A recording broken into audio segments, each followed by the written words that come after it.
Good morning, everyone. I hope you can hear me and see me all right. Maybe give me a little thumbs up. Awesome. Good morning. Hey, Elise, I see you in the chat. Really excited to have everybody here today. Just really excited to talk about customer success and what makes this area of business so amazing. So, Lynn and Allison, we are so excited to have you as our amazing guests for this discussion.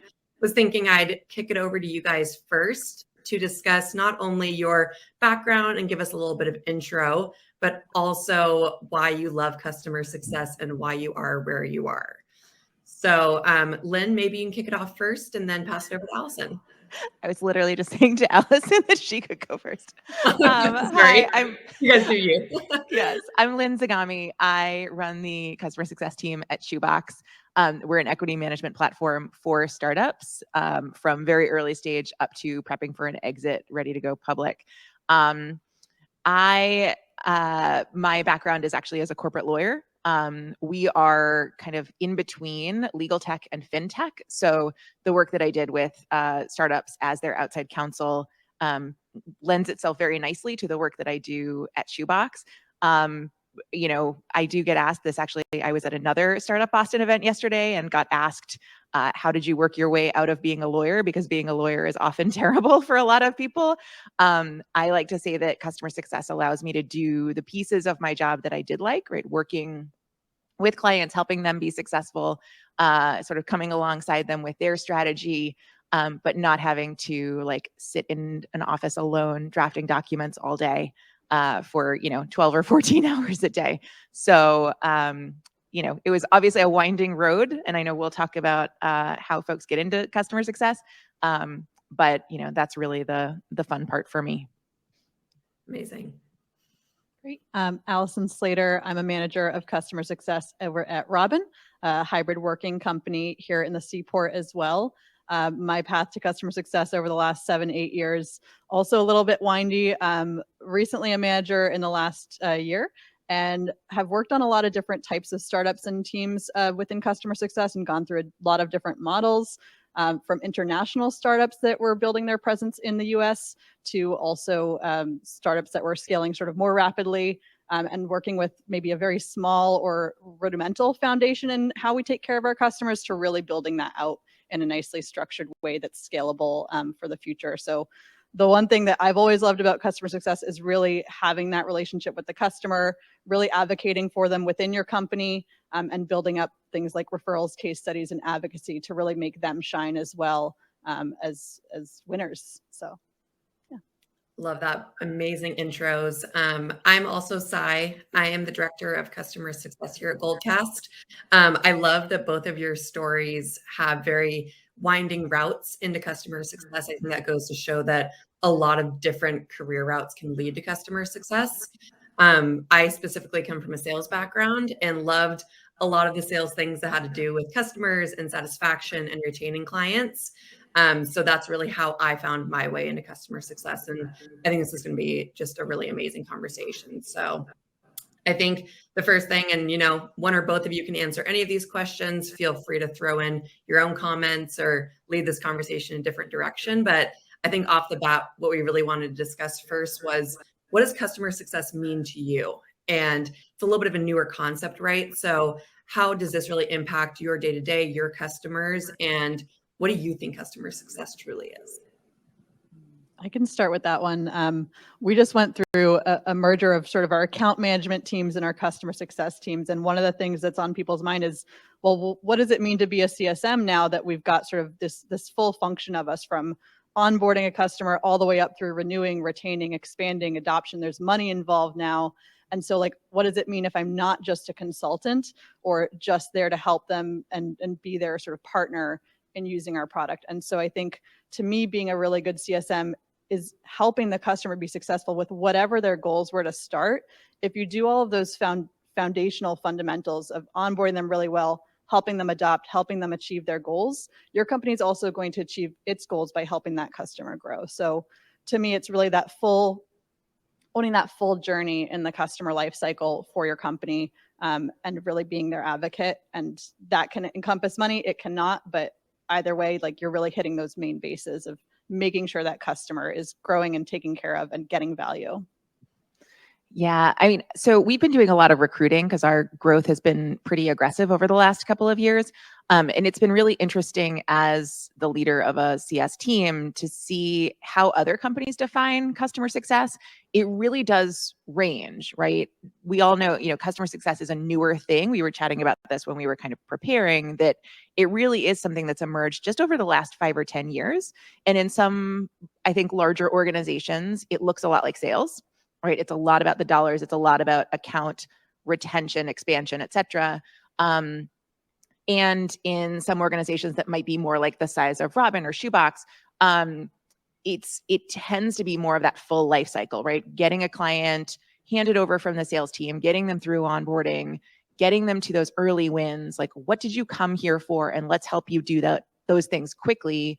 Managing that client through an annual subscription or whatever that life cycle is, and then tackling renewals, making sure that they're sticking around, that they're happy, that they're willing to be a reference for you. But it varies across organizations, and even looking within the CS team, oftentimes you've got people with different skill sets. You've got people who are kind of that relationship manager type. You've got folks with more of a sales background who are like, "Ooh, yeah, let me go after that renewal and like get it at full freight," and like that's their joy. And then you have folks that are really like amazing detectives and problem solvers who thrive in more of the support side and the more responsive, like, "Oh, let me help you get out of a jam." And I think a successful CS team really needs all of those things in different capacities based on what your kind of stage and what your goals are. Amazing answers. Yes, I feel like every single one of those points hits home in a different way with a different customer success team, right? Because the really overarching kind of theme that I heard from both of you is that your organization determines what success really means, right? And what customer success means, because what might not work for one organization might, work amazingly or not as well for another, right? And it depends on what stage your company is in too. I think when I think around the topic of defining success for your teams, could you guys maybe discuss a little bit around, hey, what does that progression look like in your roles as your company has grown or has, shifted goals in alignment overall? Love to hear just a little bit about that from each of you, and, whoever can go first. So I'll start by saying I recently celebrated my sixth year anniversary with Shoebox, which came up surprisingly fast. And when I step back and think, okay, well, what did it look like when Jason, our CEO, and I started having conversations about, okay, we want you to come in and sort of lead the customer success team. What that meant in 2016 was me and one other person doing support, like no questions about it was support, period. Platform was much less mature. Our client base was much smaller, much earlier stage. The stuff that we were doing was much more problem solving and things like that. Then as the platform evolved, became more stable, became more of like a fully baked product, we moved into kind of relationship management, right? So let's not only solve our clients' problems in a responsive way, let's like get to know them and see what they care about and make sure that they're excited to talk to us and make sure that they're feeling, overall kind of positive about their experience working with us, the platform generally, et cetera. From there, we moved into what I think of as true mature customer success, right? Where we have people whose responsibility is to take care of a batch of clients, right? Do all those things we talked about, onboarding, check-ins, renewals, and like protect them with their life, right? Like those are your babies and you need to take care of them. And then we do have folks who are more dedicated to support, right? Doing things that are more responsive, perhaps untangling problems, addressing any technical issues that arise. And on our team now, we also have someone who's more dedicated to operations and kind of the infrastructure of our customer success organization. And really what we're thinking of for the next couple of years is supporting our own growth and scaling, right? We're very much building things today that are going to continue to allow us to grow and just become more efficient as our client base continues to grow. So well said. Love that. I think for me, in similar in the 3 different startups I've had, like they've typically started with support and that reactive presence as well. Just making sure that you're there to answer things and be there when the customer needs you. Maybe more rudimentary, a lot of reliance on a help center or startup guides, a lot of documentation going on early on. And then getting more mature with splitting out, hey, let's start with a really solid onboarding routine to have a repeatable, scalable, like standard onboarding. Everyone gets a really great experience versus having it be a little more haphazard of whatever the salesperson told you and your expectations, and that might differ across the board. I think that's a really key part of just starting to build out and scale that customer success, is getting that sales handoff, the goals and expectations, and the onboarding, and really solidifying what that looks like and how do you get your customer to their first value? What's their roadmap for that customer's life cycle? At least up through getting that first value. And then once you've got that stuff down, you get more into the proactive territory of, okay, let me drive this customer in a certain direction, maybe beyond what they initially wanted for their first value. And as we add new features or take their feedback and turn it into product, how do we continue to grow the company with the market of what our customers want? And make sure that we're really establishing ourselves with product as well. That's sort of been my experience. And then the third is sort of really getting more mature in your processes, your scaling, your revenue, and looking at a lot of more numbers and data metrics versus just, are our customers happy? Is the NPS good? Are they renewing? What's our retention and churn rate? There's a lot of different metrics you can look at, but it's really about, I think, moving from that reactive towards proactive mindset. Both very strong answers once again. I could not agree more with that kind of process of constantly iterating on, hey, where do we land first, right? How do we get better, and creating those proactive versus reactive, kind of playbooks. Because if you're constantly in defense mode, you're never going to get ahead of some of those items and make sure your team is looking for opportunities versus waiting for them to come to them. So yeah, absolutely phenomenally said. I think another kind of layer deeper on that I'd love to explore is within your guys' teams, I'm sure you've had a little bit more of experience CSM starting out and less experience. So would love to hear from you guys first. How do you empower, and this is a little bit of an audience question. So thank you, Ilya, who submitted this, but what kind of resources and outside of maybe your own company, books or podcasts, TED Talks, are you pointing newer team members towards? And then how are you growing the skills of some of those more experienced CSMs, maybe with outside resources, but also training? Would just love to hear how you guys approach each of those. You can start. One of the things I've been experimenting with as a manager that I really like for sort of getting people on a similar playing field and leveling up people who are maybe more early phase in some of these skills, and also people who might have a strength in one area but not another, since, like I said, sort of we blended the sales and relationship roles, and we've got people with all different strengths and different parts of the spectrum there. We're doing a lot of like group brainstorming and OKR exercises, not just to be told what to do and why it matters, but to figure that out themselves and really take ownership in the why are we doing what we're doing and how are we getting there, and thinking a little bit more strategically versus sort of following checklists. And learning in that method. That's been one really good sort of upskilling thing for folks just internally that we've been doing, as well as sort of pairing people with mentors, either when they're starting or later on when they say to me, hey, I'm interested in growing this skill set. I say, great, who do you know in your network here or elsewhere that can also help you? Because I can give you one perspective, but you can't get everything you need just from a manager. And so there's sort of that build your Voltron of management method, if you've seen that article anywhere. The other one I like is we've invested a lot in our people development and training programs, and giving people sort of a really big spreadsheet of, hey, everyone who's worked here has experience from all different places and backgrounds.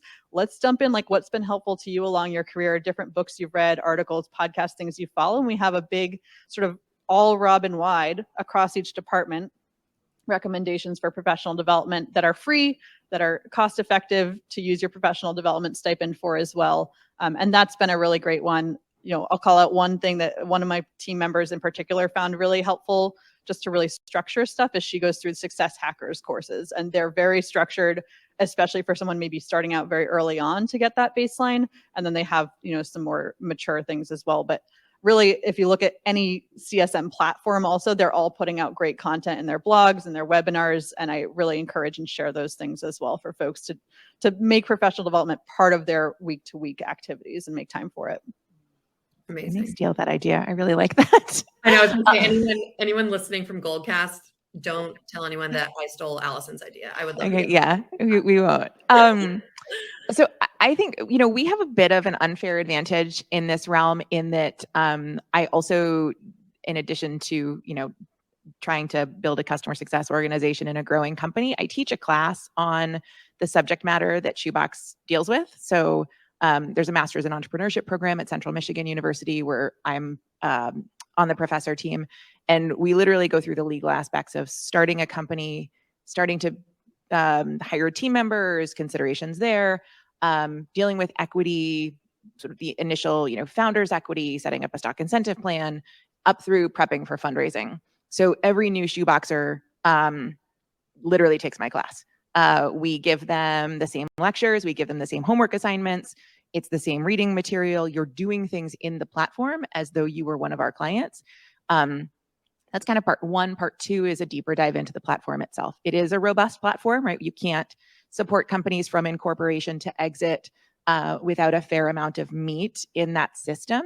And then what we have found is sort of similar to what you were saying, Allison, like there's a fair amount of buddy system training that goes into this, right? Joining more senior CSMs on calls, sort of tracking with them, like, okay, this is how I prepare. These are the talking points that I want to get through. These are the things that this is how we're handling this conversation. This is the follow-up. These are the resources that I use because we're fortunate that we have a ton of really good blog content, ebooks, things like that. And we've also built like playbooks for our CSMs of, okay, you've got a client, for instance, prepping for a fundraise, right? These are the resources you can utilize with them. These are the things that you can talk about, et cetera. So we try to sort of do a full family of those things. And recently we actually introduced kind of a second round training around month 3 for new folks to dig into those kind of secondary considerations that really they may just not be ready for at month 1, right? Now that they have a more basic understanding of the subject matter and the platform, we dig into things that are a bit more nuanced, a bit more complex, because they're ready for it at that time. And we found that to be pretty effective as well.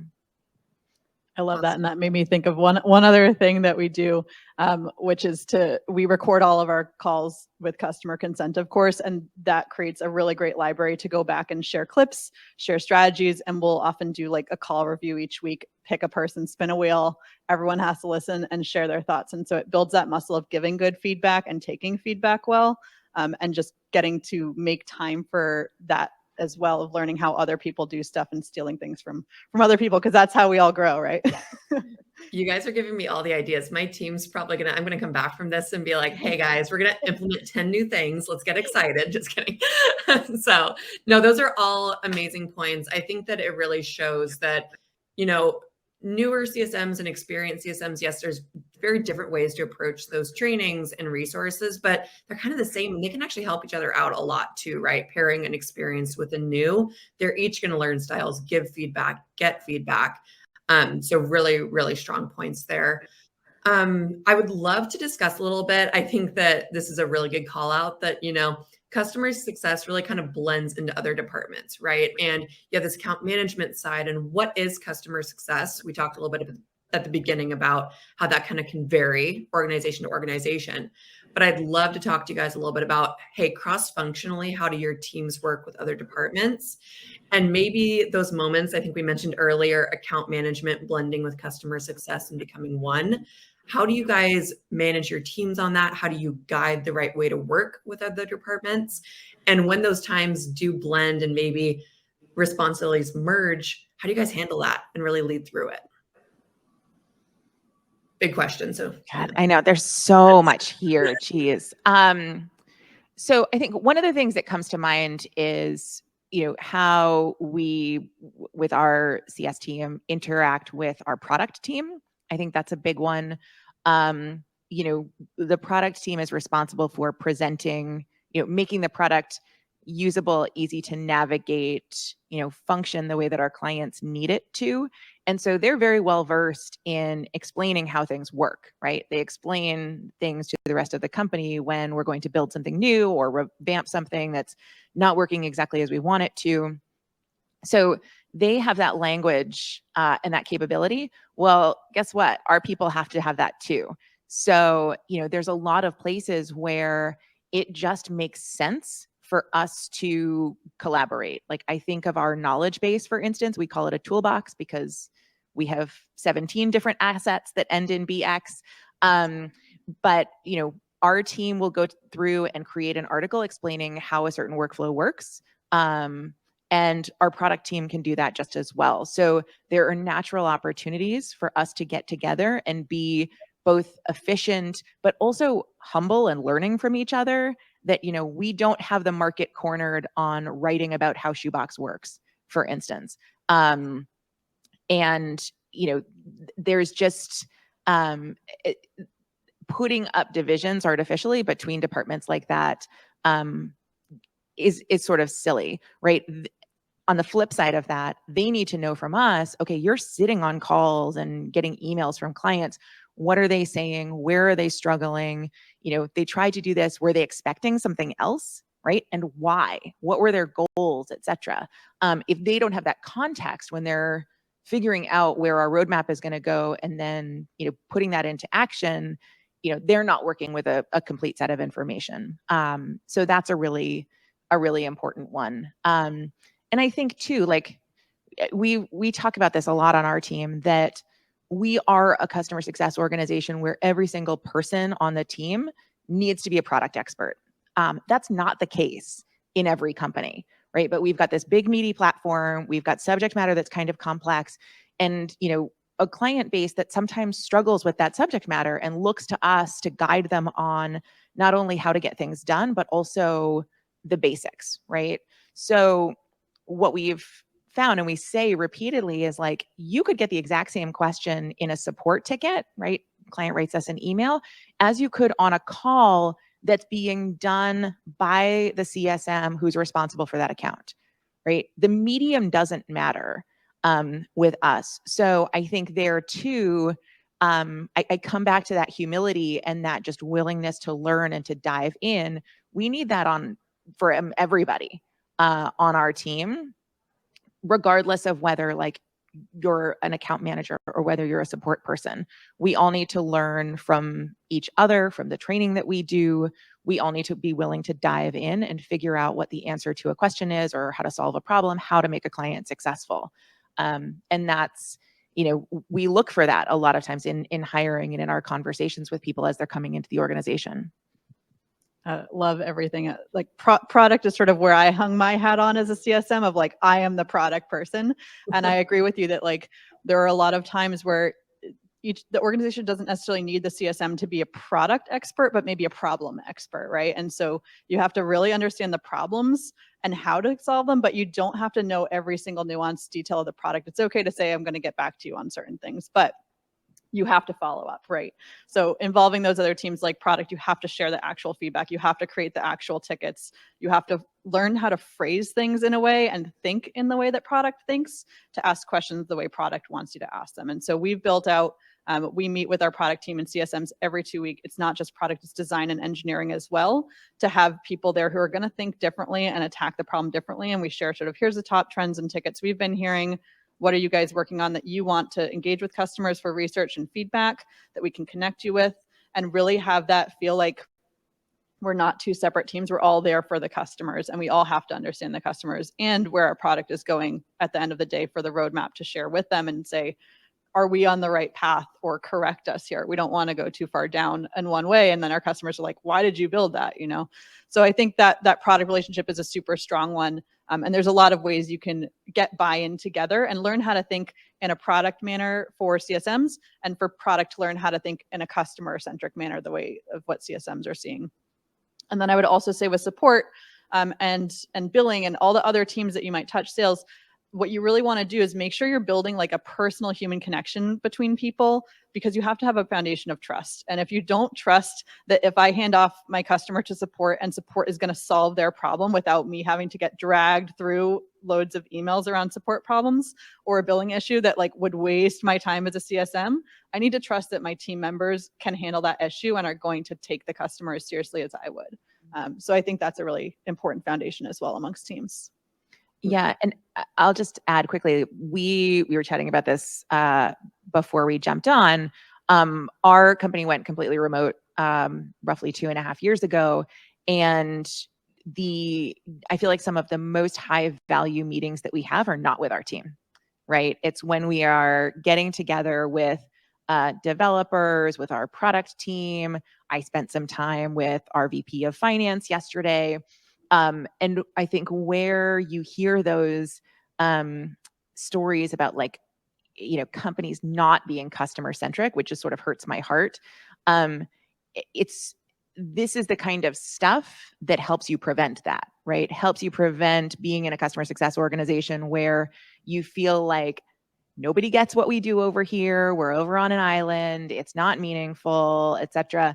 Like there is a constant maintenance and kind of nurturing that has to go on between the customer success organization and other groups within the company in order to make sure that there's a constant flow of information about how important your customers' experiences and opinions and all of that kind of stuff is. Yeah.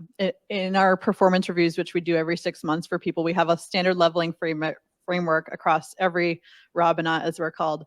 And one of the categories is sphere of influence. Like to do your job well, you have to have a sphere of influence, not just within your team members. And you have to ask for feedback from 3 people in different departments. So if you don't know 3 people in other departments that you can ask every 6 months and they're not the same people every time, there's a problem with like, you're not going to be able to do your job if you're not connecting amongst the broader company as well. I love all those points.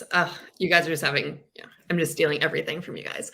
I think what's really phenomenal in those answers too is just the underlying emphasis that, hey, we're all people first, right? And we have to make these people connections. And to your point, it's hard if you're in a virtual first company. Goldcast is a virtual first company. And I think I work harder day to day to reach out to my colleagues in a non-work setting, right? In a way that does not detract from their workday too, right? Because sending that Slack message can feel a lot more formal than popping by someone's cubicle and just saying hi, right? Or checking in or what have you. So I love that underlying kind of tone that you guys are setting, as well as the statement that, hey, you really have to get to know other roles and you have to become an expert in other things. While it's okay to reach out to a team and say, hey, I need to get back to you on this answer, right? Having really that knowledge and that base understanding to be that problem solver first, and then get the nitty gritty details elsewhere and have those connections to get those answers is just so impactful. So I love that. I guess my question I know Tim out in the audience gave us a really great virtual question around for these organizations that are really kind of closely monitoring their net dollar retention, right? And that's going to count across all teams, but customer success often owns the renewals and the, expansions and everything. So what are some of the processes for early stage companies to set up that can really help you succeed and get that NDR as high as possible? Gosh, so this has been something that we've really dug into over the last couple of years as things have really started to take off for us. We really have 2 groups of clients. We have what we call our starter tier. These are smaller companies, usually like pre-seed and earlier. And then we have our professional tier companies that, they may have raised a certain amount of money. They need what's called a 409A valuation for issuing stock options. Or they have a certain number of folks on their cap table, which typically happens around the like seed stage. We actually sort of look at them almost as like 2 separate client bases, but we analyze the data of their renewals and their retention and things like that, sort of side by side, right? And we do look at, of the potential renewals that we had in a given month, how many did we get? We look at that compared to what our renewals looked like the year before. So we're comparing August 21 to August 22. We also look at our discount rate. So, if we could have collected $100,000 in revenue, and we collected 90 of it, okay, great. We, brought in 90% of the revenue we could. So those are kind of the main things that we track. I think, we're about to hit the stage where we would look at an individual customer success manager and say, okay, this is your book of business. It is your job to protect it. And we are rating folks individually, and that becomes part of their compensation plan. We're not there just yet. But even in recruiting conversations, that is what I'm hearing, is that, we're looking for expansion. We're looking for retention. And I will say, like, expansion means different things to different companies, right? A lot of companies sort of chop up their product in such a way that it's really easy to start with something basic, and then tack on things and have room for growth in the future. We're not really that way. So what we're really looking for is keeping that customer on the platform, keeping them happy, keeping them feeling like they're getting value from the system as they grow. Because with equity management, you're pricing based on the number of security holders on the cap table, right? So if a company goes through a Series B financing, brings on 10 new investors, and then hires another 20 people, that cap table is getting bigger. So really, we want to stay with our clients as they're growing, because that's where the growth comes in for us.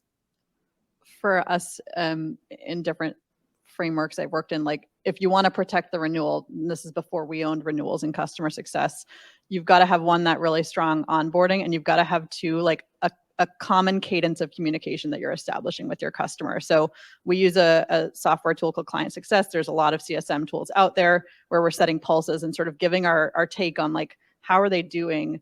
And that has to be at least every quarter.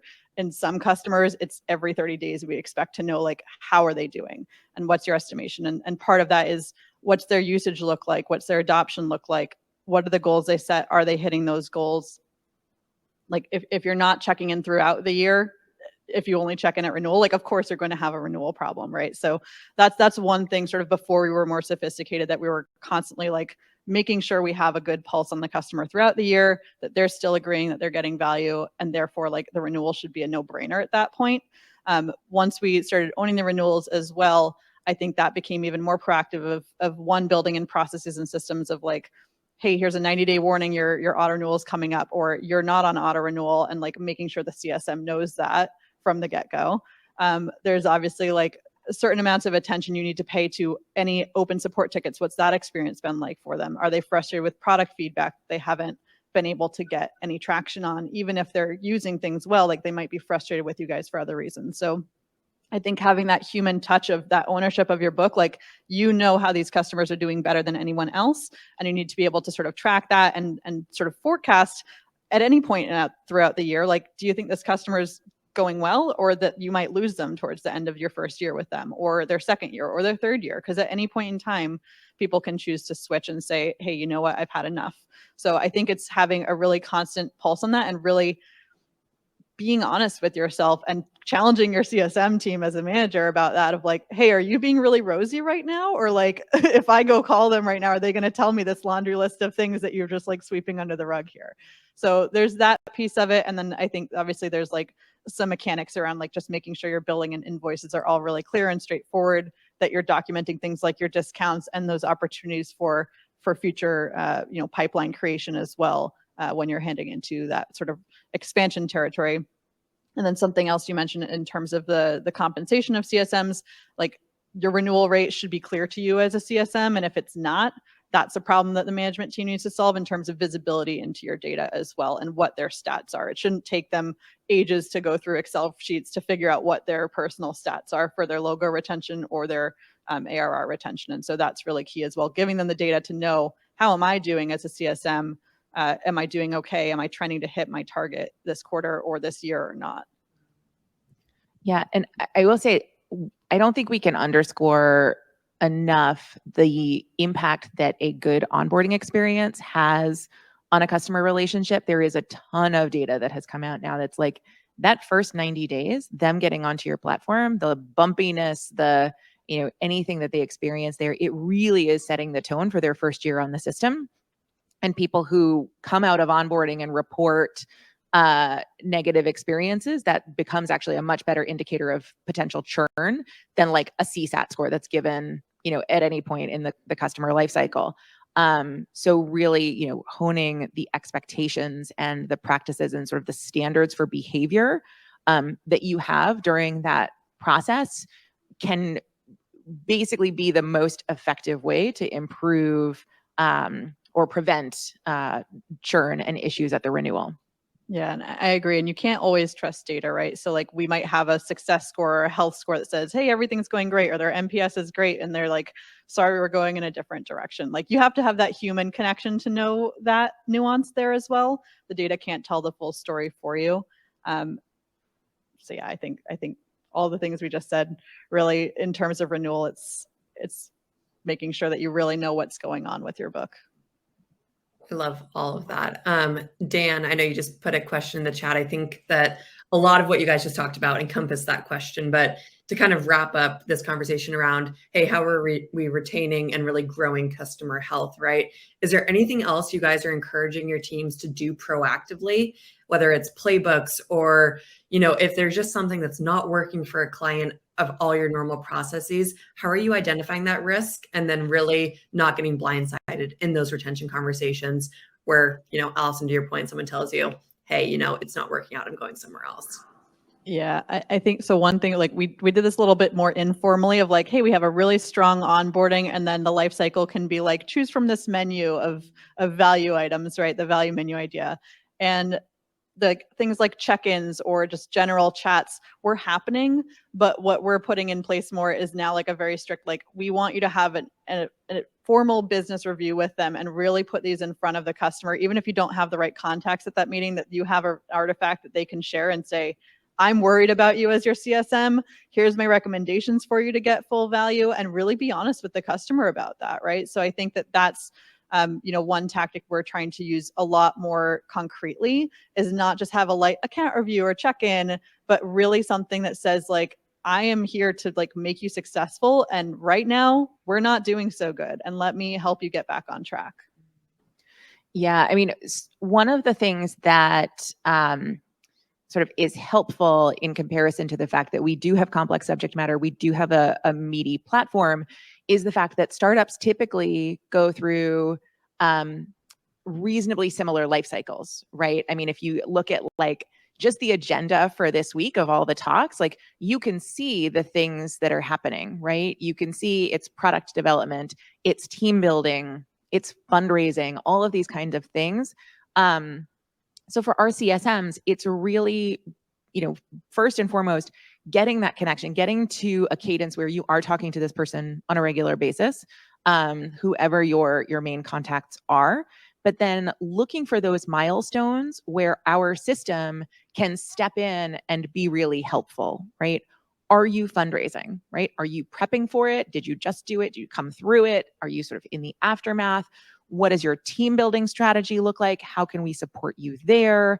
All of these things that startups do where there's kind of a family of both in-platform activities, but also sort of resources that we have that we can share that makes them feel more savvy about the things that they're doing. And I think another piece of that for us is, they're more empowered to use the system effectively, but it also supports their actually relationship with their outside counsel, right? As I mentioned early on, we're kind of in between legal tech and fintech, but and a lot of the activities that happen in our platform happen in collaboration with a company's outside counsel.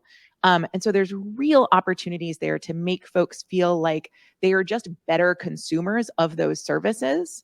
And so we're really looking for a lot of those milestones, which kind of operate as our menu of what are you doing and what are the ways that we can come in and help you? Because just like our training with our folks on our client services team, our clients can't like walk onto the platform and know everything the system does, right? It's just a lot, right? And we need to focus their energy on the things that motivated them to come through the sales process successfully.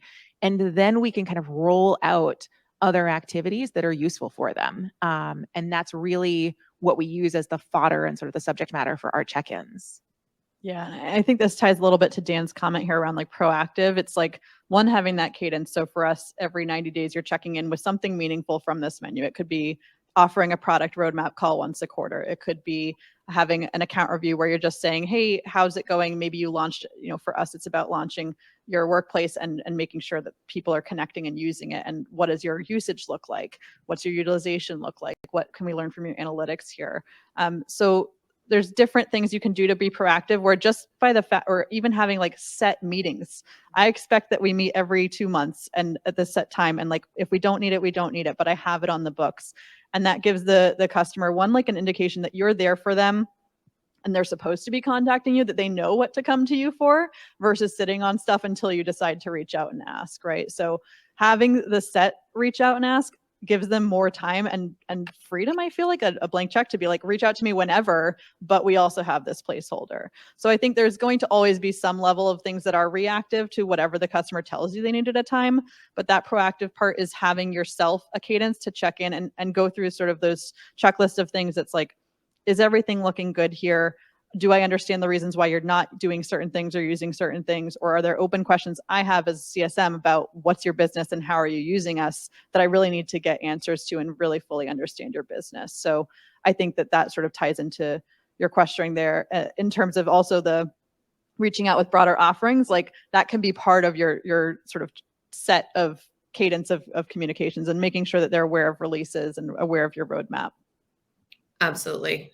Could not agree more with all those points. I think it's really powerful just to say, hey, there are certain types of outreaches that will work consistently too, right? But there may be something you might have to customize for a client, right? We've all had tough clients that, go against every playbook on the market, right? And they will still renew if you find the thing that works for them. So really important call out there. I'd love to shift the focus a little bit away from client retention to team retention, right? How are we making sure that we are keeping our customer success managers, directors, whatever, happy, as well as growing them professionally? Because I think that we all can agree that consistent contacts for clients is extremely important, but also within our own team for the real culture of making sure that customer success, it can be a lot, right? So how are we making sure that people stay happy? I'll speak to this one as someone who's recently been a CSM over the last 7 years, like who's left 2 companies and wanted to leave at other times and didn't. What makes you stay? I think what makes you stay is like, one, the people in your team and your company and that trust in your management and effective leadership, right? So having a culture of transparency and communication. If things are bad, why are they bad? Being honest about it, not trying to be like, oh, you're crazy, or like, it's just you. Really acknowledging all of the hard work that people are doing and all the things that are going well, not focusing so much on the negative, I think is a really strong one, because a lot of CSMs, we are these type A personalities who want everything to be perfect, and it's not always going to be perfect. And so one, like working with your personalities and the psychology of those situations. But I think also, like, in terms of a management style, like having that trust with your team. I've been doing something as a manager every year. We'll do once a year a talk, listen, act for me of my management style, and then also for them a stay interview. And that's really like, hey, over the next year, what do you want? What would make you leave here? Like, honestly, like, let's talk about it, because I think you're a valuable person. I want to build your career the direction you want it to build. I don't make your master plan for you. So having those like really career focused conversations and development focused conversations with people, and not just always focusing on, oh, how'd this week go? What's going on this week in that short term? Really taking care of people with a longer term mindset as a person, again, I think is so key to really effectively building a team culture and keeping people who are talented to stay and using their talents well, right? They tell you, I absolutely hate this and don't want to do this, and I want to build myself towards product. What opportunities can I go across to my colleagues in product and say, hey, do you have any internal internships or projects I can assign to them that would be a great portfolio for in their resume? The next job that they want to get, they can get that. So really being an advocate for your team for what they want as well as what you need them for. Like, we've all probably been in that position where we felt treated like a tool or a number, and just like one of those chessmen, like little pawn. And you don't want to feel that way at any company, at any role, no matter where you are in your career. Yeah, I think this is a place where it's really easy to talk about, wanting to be a supportive leader and, being team focused and all of that kind of stuff. And it's way harder to actually do it. I think the two places where this has been really effective for us is number one, with our kind of, we refer to like the heads up, right? Our leadership team. Most of us, if it's appropriate for our team members and how they work and things like that, do a monthly check-in that has nothing to do with their workload. We don't talk about it, right? We talk about what are they enjoying, what are they not enjoying, what do I or their manager see as something they're doing well, where are some opportunities for growth or improvement. Are there things that they're not doing that they might like to try, or things along those lines? And just sort of keeping that flow of communication open. So at any given time, a person on the team knows how they're doing empirically in terms of performance, also has a place to say like, oh my God, this is like the work that lights me up. And this feels like a root canal, right? And anything in between, right? And making that, I don't like, safe space is a little bit cheesy, but like it's a safe space. It's like, we brought you here to have this conversation and we want to hear what those goals are, how you're responding to the work that you're doing every day.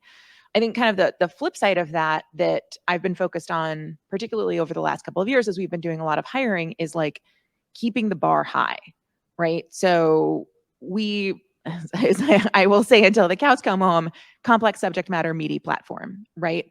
The folks on my team are super crazy smart and they're really hardworking and they solve problems that, require a lot of dedication and detail orientation. And then we have a standard for communication with our clients that is not like normal support teams, right? I, also say till the cows come home, like it's not an accident that our CSAT rating is 98%, right? That doesn't just come by like us having a bunch of nice people. When I think about bringing people onto the team, right? Because we're an 8-person team, customer success in our organization.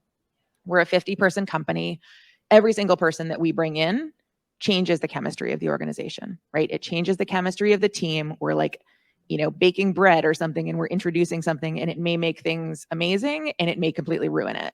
So when I am looking for people, I know the sort of characteristics that we're looking for, and we're incredibly choosy about folks that join us, because I can't say to the other folks on my team, I value you, I think you're amazing, the work here you're doing is really important and it's good, and then bring in a total B player, right? That says to them, oh, I'm like working my butt off up here, but we're willing to tolerate something down here.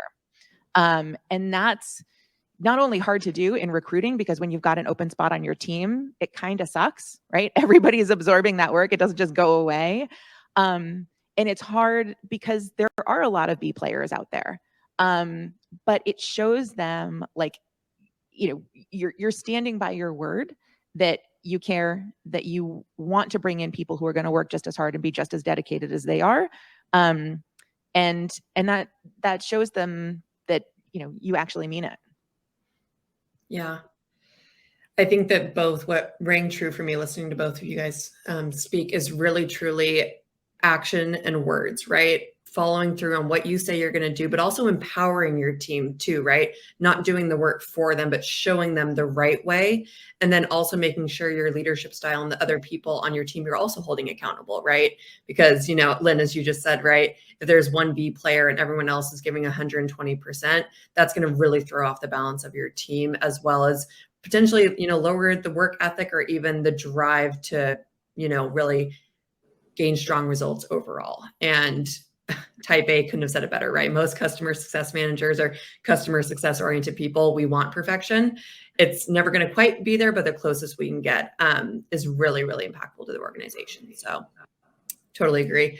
I'm curious we have about 10 minutes left, I believe.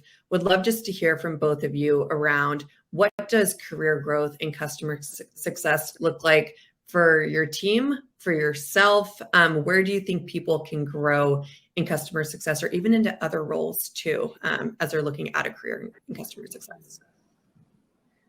I think one of the things that I love about startups is the growth is kind of built in, right? This freaks a lot of people out, but I love that my job changes every 6 months, roughly. That confuses some people when I explain it to them. They're like, well, what do you mean? I'm like, no, it's same job, different company, because the company is growing and evolving, right? So part of the beauty of working in an organization like that is things are going to change. You are going to have to adapt and grow, and like you're not going to get a say in the matter unless of course the company is doing really poorly, and that's a whole other problem. But like we all are required to adapt to the way that the company is evolving. And I do think there are kind of paths, right? Like we have seen folks who kind of start in support and kind of learn how to interact with clients, manage customer relationships, and then grow into a CSM. We've had folks start out in support and then move over into product, right? Because they're getting to know the product so well and they're hearing how customers are interacting with it and how they care and things like that. But and I think the other piece, which we've also seen on my team, is like someone starting as, say, a customer success manager or as a support person, and then growing into kind of a team lead for that. Like we're now at a point where everybody in our customer success team does not report to me. They report into our support team lead, who then reports up to me, which startups like love to talk about how flat they are, right? Like there's one level, it's very democratic and all that kind of stuff. But at some point, as the organization evolves, right, that hierarchy is going to come into play, and it just has to, right? We know from research that like a manager cannot have more than like 8 to 12 direct reports and still be effective at their job. So, there's growth there too in like, hey, if you're both really good at this and you show leadership skills and that's something that you want to work on and want to try, we can do that because we're, not a super like mature set in stone kind of organization. That can be part of how we evolve as a team. And I love that. I'm a big fan of independent projects, finding a problem, going off and empowering people to tackle it. It's something I've done a lot throughout the last few years that helped me to be in a position to become a manager. And I think that when you're looking at hiring people as well as growing people, I've been in a position where I've been the first and only person in the States to start up a customer success function and build that up. And who do you choose from what background of a college degree or no college degree? You're looking for qualities and characteristics more so than necessarily an experience where you're starting them off. When you're growing people and looking at, okay, I'm established, I've been doing this for a while, where do I want to go next? It's really understanding with them too, like what are the things you love about this? What are the things that you get excited about and that you like hate doing? You've got to have an I never want to do this again list. I've outgrown it, or this challenge is and excites me list. And pushing people to figure that stuff out is really helpful so that you as a manager can also figure out where should they go? Should they be moving up? So for us, we have like a CSM that works with our SMB accounts, a senior CSM, which everybody's going to have a few reach accounts, as we're calling them, like in their book to get them to the next level and get that experience. And then we have our enterprise accounts. And so I've been dealing with enterprise for a really long time. And I was like, I think I've outpaced this. Like, what's next? I've built programs from scratch. I've designed stuff for a whole team. And empowering your team to follow those things that you've done and sort of figure out what gets you excited. I can't assign you a project that's going to grow your career. You've got to find it for yourself and what you think you can add value to and do better that hasn't been done before, or make something better that exists already. So I think those are always great opportunities for that. And then also, again, part of that networking and connecting within your own peers in your company. If you're really passionate about product and you think you want to go towards a product path, that's when I've seen a lot of CSMs go down. I've had a CSM who went like really deep into engineering stuff, and he was basically doing like support and dev work for those customers, and he shouldn't have been, but like that led him to a path of going towards that route for his next role. And then we've also got people who have come from support, have come from BDR and sales roles into CSM, and then might go out and to do totally different things. And I think The what's next part is a little bit ambiguous, because when you're in a customer role, you're such a hub, touching so many different types of job functions and types of things that you get involved in. You can go a lot of places with those skills that are super translatable. And it's just about knowing and figuring out where you might want to go next, what inspires you next, and learning about those roles from the people who do them. Could not have been more well said. I think that customer success is one of those areas of the business where you grow so many transferable skills and you can find your passion. And like you said, maybe you shouldn't have been doing dev work for your client, but if you become the best developer in the entire world because of that, that's really awesome, because you found your passion and you were able to transfer it into kind of your next step. So we have about 3 minutes left. I have one last question, and I would just love to hear from both of you what advice you have for someone who's either growing a customer success team, managing a customer success team, or even starting a customer success team, right? If you could go back and give yourself a little bit of advice, what would it be to you guys? We just went through this big transition of the CSM 2.0, jamming our account management and CSM teams together. And I feel like in a lot of ways that was okay, let's go back to the starting line and like, how would we do this different with the stage that we're at now with 25 CSMs instead of 2, which is when I joined in the last 3 years. So it was a really great exercise. And I think when you're starting out or looking at this redesign, you really want to have sort of a map of like, where are you now? What are the things you don't like about where you are? What are the problems that are open? And then how can you sort of redesign that entire process or those entire flows to just be what's your ideal now? And not being afraid to start from scratch, I think, is a really big one. A lot of people feel like, oh, we've sunk cost into this. People are trained a certain way. It's going to be so hard to change.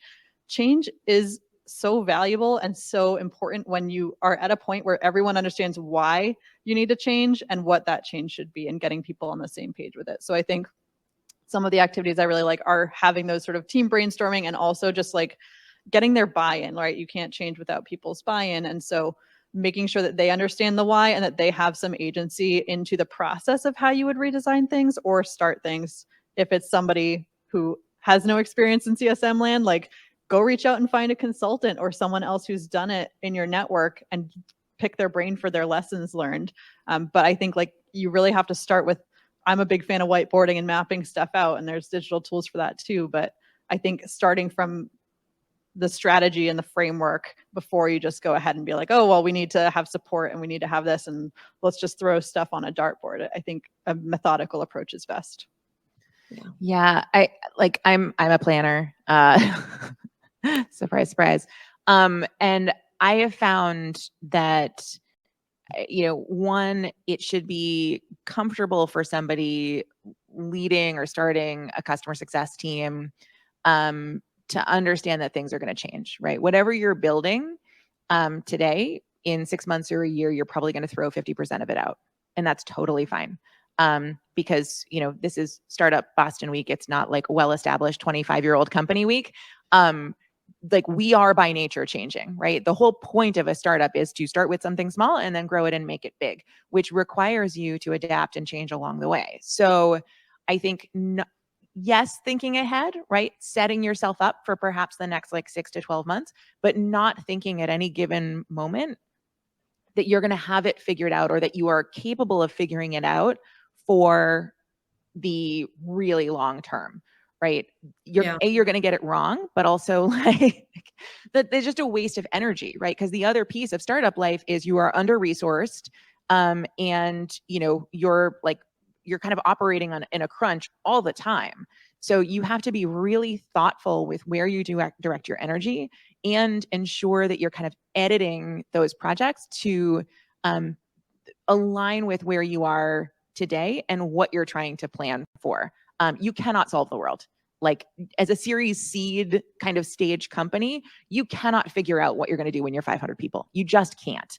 And so focusing on what matters today, what is going to set you up for your next phase of growth, whatever that looks like, is going to be where you're going to get the most bang for your buck, your energy, and all that good stuff. Phenomenal advice.